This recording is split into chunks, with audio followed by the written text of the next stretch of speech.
Welcome, everyone, to a very special episode of the HR and Payroll 2.0 podcast.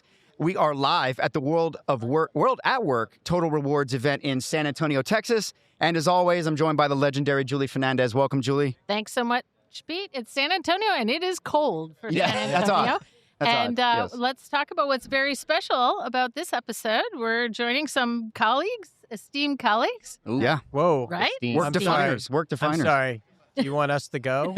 I'm looking over my shoulder. Who's coming? I'm like, we only have 4 mics. That'd be you guys. Yep. No, it's great, man. We got the boys from Totally Rewarding Chats here, Sean Luitjens and Paul Reiman from also, like I said, the Work Define Network. We're peers, so great to have you guys. Yeah, stoked. Yeah, thanks. Yeah.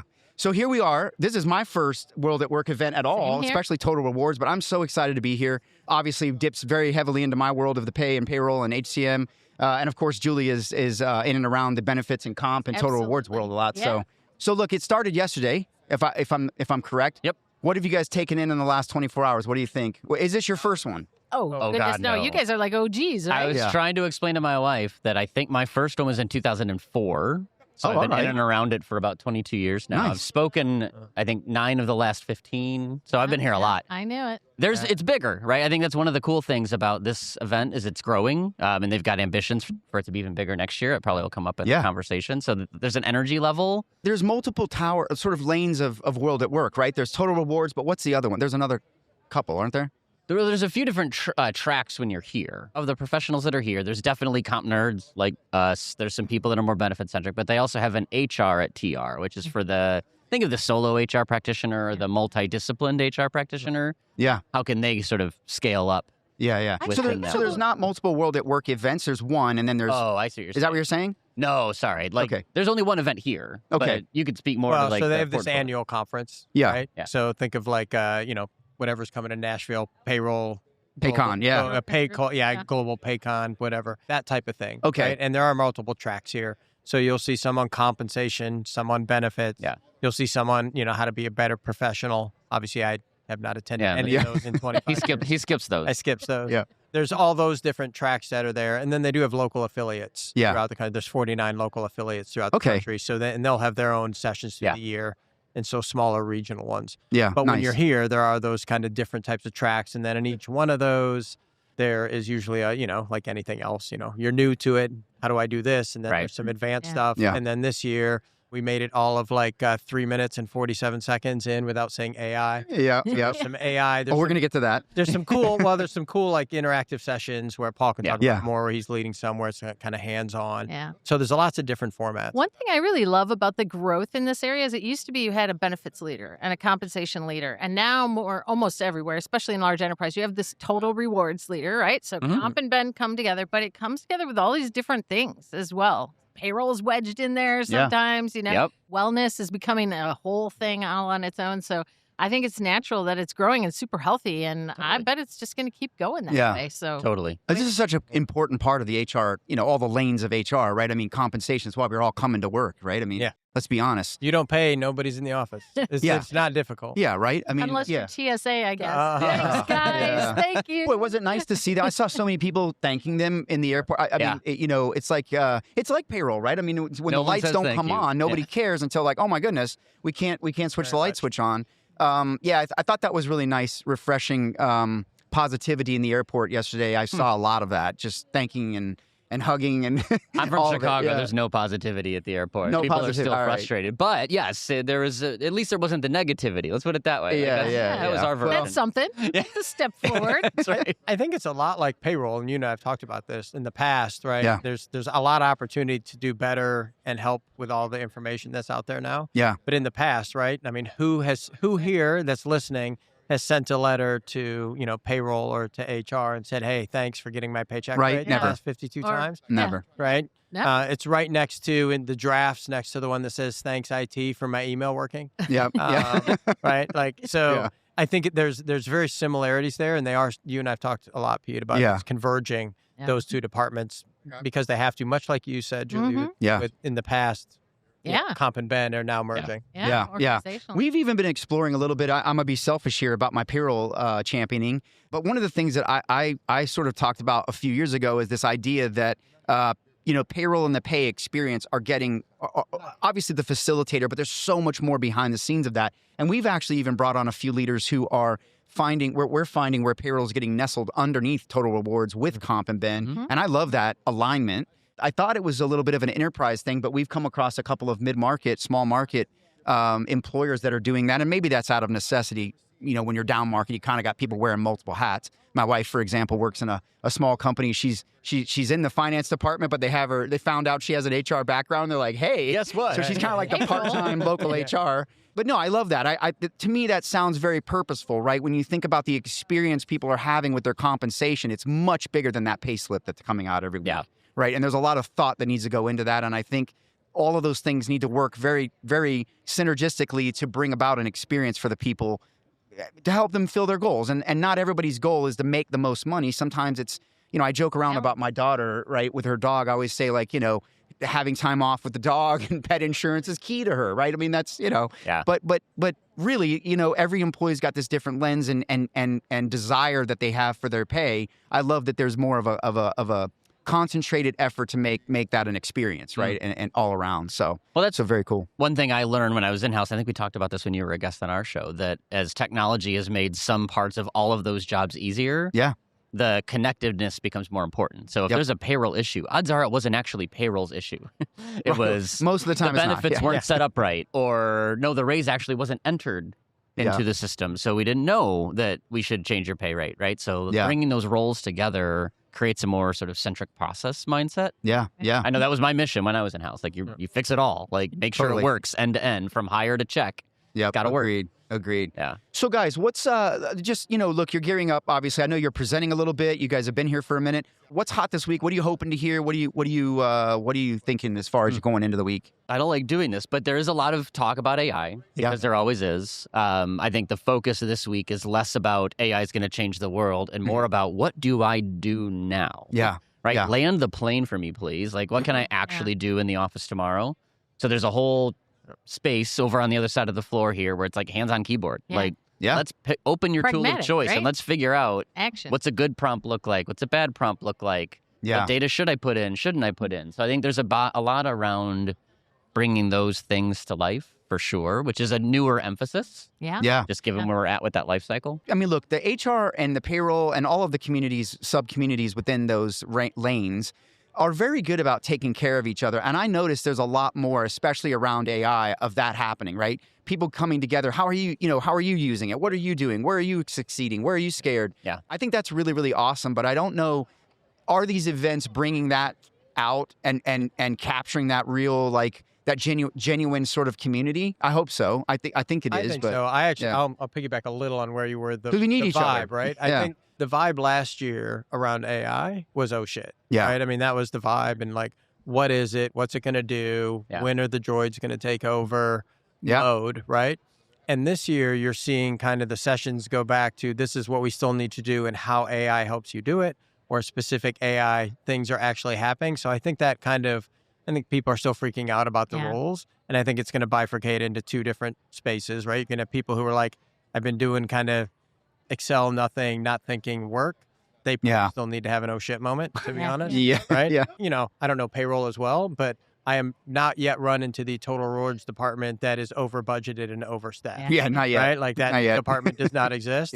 And so I think you've seen a lot of people like, okay, actually pretty cool. Yeah. I can do a lot of this stuff that used to be tedious and really work on the things that I want to do. And wouldn't it be cool if? And even if they're data nerds, like, before I can only take in 5 of these things, now I can take in 20 of these things and make really informed decisions. Yeah. And I think that's the change from last year of like, last year's a little bit of like, don't worry, we're still going to be careers, to like, how do we actually use this?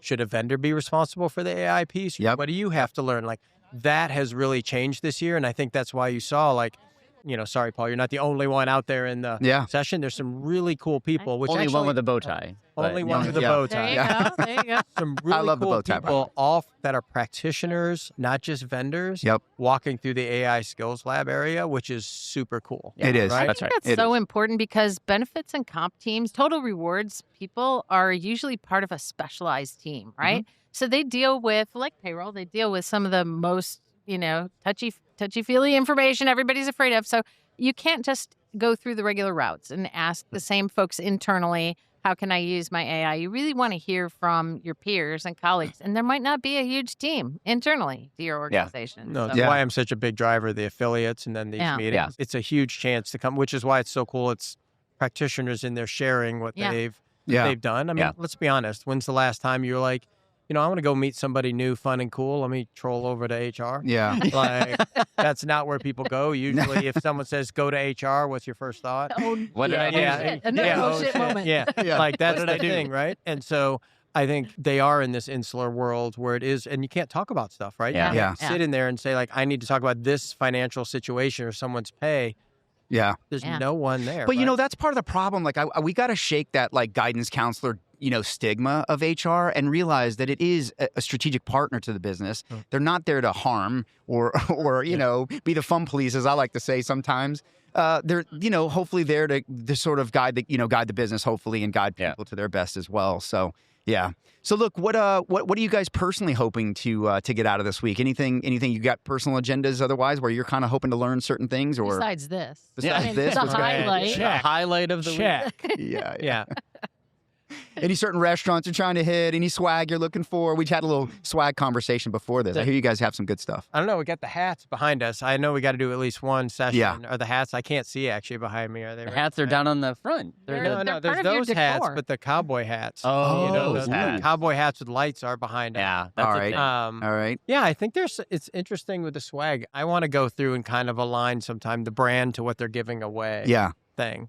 So that's why I'm so. That could be crushing. It is crushing exercise. That's why I'm so proud of as you know, I take it personally to win the swag war every year. As a business owner, I should probably have different objectives than winning the swag war. But like, your marketing team will appreciate that. Yeah, which is me. Yeah. So it's. But I think we try to project it's more fun, right? So we have a card game, it's Cards Against Humanity comp style for those who want to play it. Like, it's different, and it's like we try to make it clear, like. Doesn't have to be boring. Yeah, you can have fun with this. Have a little personality. We've been trying to figure out. There's another vendor that has the cards for Against HR, One Source Virtual, one of our sponsors. And we've been trying to figure out how to play that live on air with HR executives and HR tech executives. So if we can figure that out, maybe we need to pioneer that. And that could be a really great segment on our show or your show, any show. I would love to see somebody do it. Awesome. That could get crazy. That could get crazy. You got to make sure who's got the 7-second delay. Yeah. That's what you need. Just the logistics of it were really hard. We were trying to figure it out because apparently it became a thing in the pandemic. Playing on Zoom virtual game or whatever. Yeah. Totally. So there's a way to do it, but you've got to all have the same set of cards, I think, and there's just some logistics that we couldn't figure out well. But if somebody can figure that out, I think it would be a good time. It would be us. If anybody could figure it out. If anybody could do it. It's right here. The Brain Trust. Part of the legend. It is important to bring the fun. I do think when people fun. I know when I reference where I was this week, my oldest said, so you're back to the Pay Dork Festival, Nerds. Which is I prefer nerd to dork, I know. I clear, say there's other. Yeah, that's not the worst probably version of it as they've aged. But I think it is making it fun and doing whatever. And then that engages the community, right? I think that's the thing that's really cool is you can get people chatting together and then they're more like to work with each other and share stuff. Yeah, absolutely. Well, hey, and when you've been around the block, you have to show that it is possible to have fun. We wouldn't be here if we didn't have some kind of fun, right? Totally. Take life less serious. You can't. This will make you go insane. I mean, I've had a 30-year career in HR and payroll, and I think I would have gone insane if I didn't try to make it fun. And how do we get we talk about this all the time on our show about getting the younger generations to want a career in HR or benefits or comp or total rewards. How the hell do we do that? Well, I mean, I actually opened this morning session, basically said no one chose TR, right? Yeah. Bruh someone chose it in college, but if you were a freshman, in high school going, you know what I want to do when I grow up? I want to be in total rewards. Oh, yeah. Like, bruh, you lie. That's not a true story. No. Nobody chooses Total Rewards. Total Rewards chooses you. Right. And we actually, on our show, we usually ask when they get their career where they were before. And we've had a couple that have said, I was in college and I did an internship and I really thought this was cool. But they come from, and it is a mind-blowing wide array of ways that people get into HR. Oh, yeah, we asked that as well. It always commonly starts with, I needed a job, so. Sometimes And then from there, it just unfolds. Prison. That's a good Yeah, we've seen it all. Bakery. We are way behind. We do not have. Nobody that went to prison. We don't put the prison people. I mean, there was a story and some context that I'm probably skipping on that but don't, because just leave it right there. That makes it more even fun. better. That might have been me because I've given a speech on my career. I gave a speech on my career, and if you know my career, it started in the Marines, and I actually audited HR data when I went in the Marine Corps in a shared service center, right? I thought back then it was a white-collar prison, but it turned out to be a career. But I've actually been in HR since I was 18, unbeknownst to me, and here we are. But that's how they get you in. That's how they get you in. You don't even know you're in HR. You're drafted. We call it drafted. Yeah. So look, I have 3 really fun news articles. I thought we could riff around about if you guys are cool with that. Yeah, FYI for those that when we co-broadcast this, Pete refused. I did not share it. Yeah, you did not not share. even We're seen. sharing at the same time. Exactly. So this is going to be live sharing here. So zoom in on the eyeballs and the facial expressions. I think these will be easy. Serious face on. I think they'll be easy. They're very relevant stories that have come out lately, and I thought it'd be interesting to talk about it. So along the lines of benefits and total rewards, right? We've talked about how, you've got to get really layered with that. You've got to have a number of different things to meet the personas, to meet the challenges, and so on and so forth, right? And the 4-day work week comes up a lot, and that's a benefit for some people. It's very effective for some organizations. But I want to talk about this for a minute because there was a recent study on the 4-day work week and the impact to the business and what they found out. And so one of the interesting things what I found is that during this study, right, and this was done over the U.S., Canada, the UK, and Ireland, right, over an 18-month period. And what the study came away and found is that workers were able to cut about 4 hours a week on average out of their day, and landing on a sweet spot of about 34 hours a week where prime work is getting done. So there was some fluff in there, even when they were on a 4-day work week. And Fortune magazine actually pointed out that for these groups of people, it actually drove a 15% revenue growth across their businesses, and among other things. But what are your thoughts on the 4-day work week as maybe a form of compensation or a benefit or whatever? Yeah. And what are your thoughts on it maybe becoming a permanent thing? 4 days, 40 hours, 4 days, 32 hours. So yes, but what's interesting is that they're basically saying the 34, if you think about, if you go a 4 by 40, right, you're talking about cutting that 1 day out. When they work 5 days, they're spending a day doing nothing. Basically nothing. But in theory, it comes down to that 34 if you move hours. someone to a 4-day work week, is their theoretical work week 32 hours or 40 hours? Well, it'd be 40 hours over 4 days. Over 4 days, right? Or compressed days. It's like when you're a firefighter, you do your 12-hour shifts and ship it, right? So it's just time. I've used it in contact centers for HR, and it worked wonderfully. We had great coverage. People were happy. You got a day off.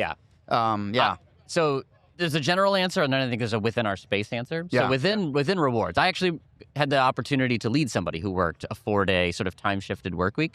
And with the right person, it was magic because she felt like she could do what she needed to do. All the work still got done. It just got done on a different day, and it meant that our team meetings couldn't be on Friday. That's all it meant at the end of the day. And it was magic. And because she valued it, she stayed. Yeah. Right? Yeah. And candidly, I hope she doesn't listen, but she was cheaper than the replacement by far. That was actually one of the key findings. 57% reduction in the likeliness of that employee to leave the company. Correct. She could have gotten another job and wouldn't have had to deal with me multiple times over the course of our tenure. But she stayed because she was not confident that somebody else would trust her to do it. Yeah. So it worked brilliantly. So as a result, I'm a natural fan. I think I like the concept. I am as well. It just requires the right person and a lot of trust. People have to be committed to getting the job done in those 4 days. It can't be a reason that things take longer. It needs to be a reason things get done faster, actually. Compressed, It's going to get done sooner. So as long as the people have that right commitment, I think it's a fantastic thing. It meets people where they're at. Yeah. It appeals to a diverse set of people, but it does require a different trust that not everybody has. And not all workers are really well geared for that. They need a different time scale, if you will. I think the practicality of it is what will get in the way at some point. So I don't think it works for every role. So especially in a mid-sized role. Well, now the problem becomes, Paul gets to do a 4-day work week, but I can't because either my manager doesn't. So is the company bought in? I like the stat that more people stayed. I think that'll be the case until it happens. Yeah. I think it leans into just flexibility. Exactly. To me, the bigger story is flexibility. So I'm definitely a work-life blend person. Yeah. If I work 10 hours in a row, you definitely don't want to be between hours 6 and 10 if I'm working, right? I have to take a mental break and go do something and go play somewhere. Yeah. But I'll also work part of the weekend. But that's the way I work best. And I think that's kind of the secret to this stuff. Some people need 4-day work weeks because they need 3 days to like compress and be ready and be super efficient. Yeah. And some people need 5 days because coverage, but also they just burn out. Yeah. Right? Yeah. There's just a number of ways.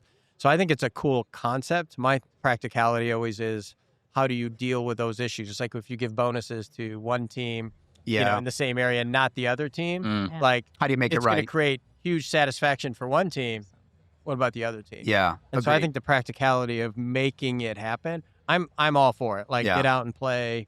One of my new favorite books is, Work Won't Love You Back. Yep. And so like, that's a great book. So I'm all for like making it work so that you can make life work. But I think it's the hard part is going to be adaptation. Yeah. And I think who's going to have to carry the load in managing and administering that. Yep. Just to be fair. True. It won't be outside of HR. So now it's just who the short straw is inside of HR. How does that deal with payroll? How do you deal with time off? How many days off? How many hours off? All that shit that comes down is going to fall on HR to make it happen. Yeah. And if it goes well, you know who's going to care? Nobody. Nobody. Right? So like I think that's where it's an interesting thing. But if you get these outcomes, right? I mean, also 65% drop in sick days. That's interesting, right? I mean, I think that's a huge number. Look, I agree with you. I think flexibility and enablers is where it's at, right? All of the pieces and parts, whether that's 4-day work week, benefits, earned wage access, whatever the case might be, those are levers someone can pull to create a personalized experience, meet their goals. Employer gets these sort of outcomes. Leave it 3 every day because you've got kids, right? Yeah. And, like that flex hour, same as, 5-day work day. Yeah. Hours over different, but now that employee, to your point, it's going to be hard to go. And I think that 60% is predicated on, will others do that, right? Yeah. If you're the only person that's allowing them to go home and take care of their kids at 3 o'clock and be a part of their life, like, you got to meet a certain threshold to pay. But after that, like they're staying. That's super cool. Like the happiest work time of my life, probably when I was employed rather than running my business, was when I had a paternity leave where I was taking it overtime. Yeah. So I took 1 day a week off for a long time. I had Wednesdays off. My wife loved it. I loved it. I was never sick because we compressed all of the, like, I have to go take the kid to the appointment to the day off. Yeah. So like the company got great productivity from me and I was thrilled. Win-win. I loved it. And it was a Wednesday every week. I had a 2-day week, just lots of them. I always feel like naturally there's just so many flavors of this that are out there, but a lot of times it happens in professions or in salaried workforce where you don't have to track it and it doesn't have these stiff parameters around it. Yeah. And it generally works well or people wouldn't do it. And I But think if you move to like box stores and other places, some of them have done it, right? Because they allowed as long as you have, overtime rules and whatever. But you think about manufacturing and other places, you can't, right? You can't not have somebody there Friday. You can't keep the. You can't keep it all rolling, the manufacturing going for 2 extra hours for 2 people who want to work 4-day work weeks. Right. The so there's a lot of practicality, that'll go with this. Yeah. That's a good point. Yeah, lots to consider there, but I think a lot more pay models. Yeah. Absolutely. Yeah, right. Well, and managers aren't always trained in figuring out how to deal with this or how to respond to it or when and how to They're apply never trained for that. Like no one, when they get hired into be a manager, do they ever ask, how do you deal with the merit cycle? How do you deal with discussions around pay? How do you do performance? That question never comes up. Yep. It's like, how good are you at manufacturing? What were your last? Like all the questions that should be asking. Exactly. Which is why it's so hard. Totally. Yeah. Interesting. All right. All right. Now let's switch to AI. We're going to switch. This one I'll talk less. We got to switch to AI. This is a good one, though. I think you're going to have some opinions on this. I think you have opinions on everything, but this one. True. All right. New study came out. Nearly a third of workers are admitting to sabotaging company AI strategies. 29% on the whole, 44% amongst Gen Z. But I think there's a bigger data point I want to get to after this that came out of this I'll talk about. But I want to pause there, right? They looked at US, UK, France, Germany, and Australia, about 2,400 workers. Yeah, 1/3 on the whole are sabotaging. Do you believe that that's accurate? Sabotage. I'm trying to think, like, are they unplugging the robot? Like, how do you sabotage the getting initiative? wrong results on purpose?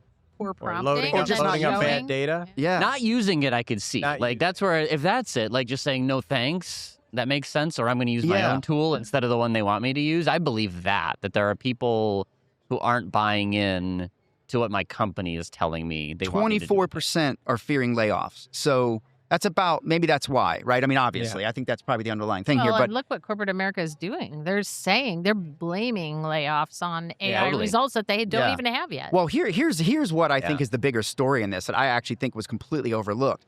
75% of executives in this study said that their AI strategies are basically, quote, for show. Digest that for a minute. 75% 75% of executives in this study. Did this survey. So I look and think, if you think about a couple years ago, when AI was coming out, a lot of companies were told, use AI. Yeah. You know, what are you board doing? mandates. What are you doing in AI, right? Yeah. Go do some AI. Right? Still happening. Like, yeah, I say that's not a couple years ago. But I think it's slowly changing to how are we leveraging AI? Right. What is it doing? And so I think they're starting to go there. I do think if you look at Gen Z in particular, there is, not wrongly, the energy cost, the betterment of it. There's a lot of that stuff that they're probably more aware of and linking their business to their personal career. And like, it's bad. And known to have a distrust for corporations anyway from the 2008 watching their parents go I through think that, 2008, right? And my soapbox would be corporations should never complain there's distrust because corporations earned it, right? Right. Yeah, anytime there's fair. money, AI, Fair. they let Fair. go, like they're just the first generation to be like, I see it, fool me once, fool me 10 times, not going to happen again. Yeah. So I think there's a lot baked into that.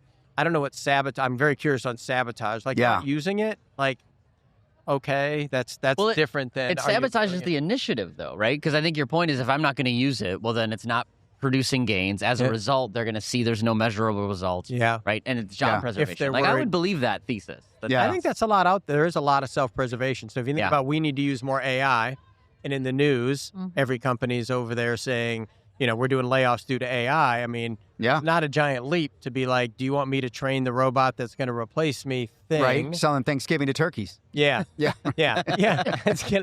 I will probably plagiarize that. Go ahead. That's great. But I think we used to say in outsourcing, right? We're selling Thanksgiving to turkeys. You know what I mean? I think that's a big piece of it, right? Yeah. So why aren't companies saying, here's what we're going to do if? Now, are you going to lie or not? But there is comp, ben, payroll, they're not over-resourced in general, right? And so the ability to say like, hey, we can't, what's not going to happen is you're going to get more headcount next year. Yeah. We're going to prognosticate wild thinking. Do more with less is getting throttled up. And now there's a chance to actually meet that. But here's another thing that I thought was interesting. This is, to me, again, this is the bigger story here. 54% of the executives also said that AI adoption is tearing their company apart. I think that's a people problem. That's a change problem. Tearing their company apart. That's interesting. Verbiage. Yeah, that's big. That sounds... But I do think, I haven't read the study, but I see evidence where the divide happens between those that are embracing and those that are fearful. And that becomes tangible quickly, right? Like there's this, the culture changes around those that have and those that have the fluency and those that are talking the talk. Yeah. So I could see where that would be.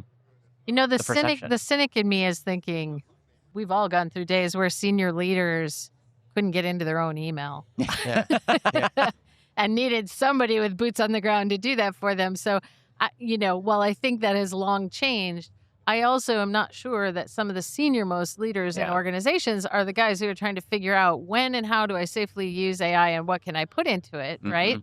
And so I just wonder how much of that goes into some of these types of... I just think that it's a culture. I think it's 100% people problem, right? And a communications problem. So change. If you let go of some people in the customer support group because we're using AI, I think the assumption a lot of times is, well, those people will be happy they're here, but they're all looking around at who's getting voted off the island next. And then, of course, if you're talking about getting voted off the island next and the four of us are left in the department, you're like, for sure, I have to make sure, look, I can't be better. I can't be better than Julie. I can't be better than Pete. I got a shot at being better than Paul. And so, like, now there's this internal distrust, and you guys are doing the same thing. Like, I know I can be better than Sean. Yeah. And so that's going on. And so I do think now, how do you work as a team? Because you don't want a team result when you're like, I have to do a team result, but I have to make sure it looked like I was the better player on the team. It becomes Hunger Games real fast. That culture with this stuff, because AI is all about efficiency, not gain. Like, think about the language in my mind. It's always about efficiency gains. It's not revenue gain and margin gain. It's efficiency gain. Productivity. Hey, I was at a dinner last night with a practitioner who is not to be named, who said that their husband is the fella who pulls together and infuses the AI and all of their initiatives into what they're doing in their corporate world. and got riffed. Oh my God. With a bunch of other people. And the baby got thrown out with the bathwater. Something big. And then they called the very next day and said, hey, something's not working. Yeah. He's like, no kidding. Yeah. But I do think you're right. The wizard behind the curtain left. If it's all about do it more efficiently, that doesn't feel great to a worker. Like I know in the workshops I'm doing today, it's more about here are the things that you never get to. Yeah. That now you can find a way to get them done, or the things that you've been asking managers to do that they hate you for. Yeah. Maybe you can give them a fast start with AI. Like we're focusing on the wrong outcomes. Exactly. That is the language for whatever the media is driving on, right? And of course they lean into it when, somebody cuts 10,000. I mean, it's always interesting. It's a large number, right? Of jobs. They lean into it, efficiency, and they're like, because of efficiency. And so, even if you're a little company with 50 people and, that CEO drops the E word, right? Yeah. Like, to your point, like the employees don't care. Like, what does that mean for my paycheck? A lot of employees might be based on like, if the company's growing and we're making more money, my job is probably safe. Yeah. Or my bonus is better, or the bonus, like it's all good. Yeah. Efficiency generally doesn't lead to a lot of good. No.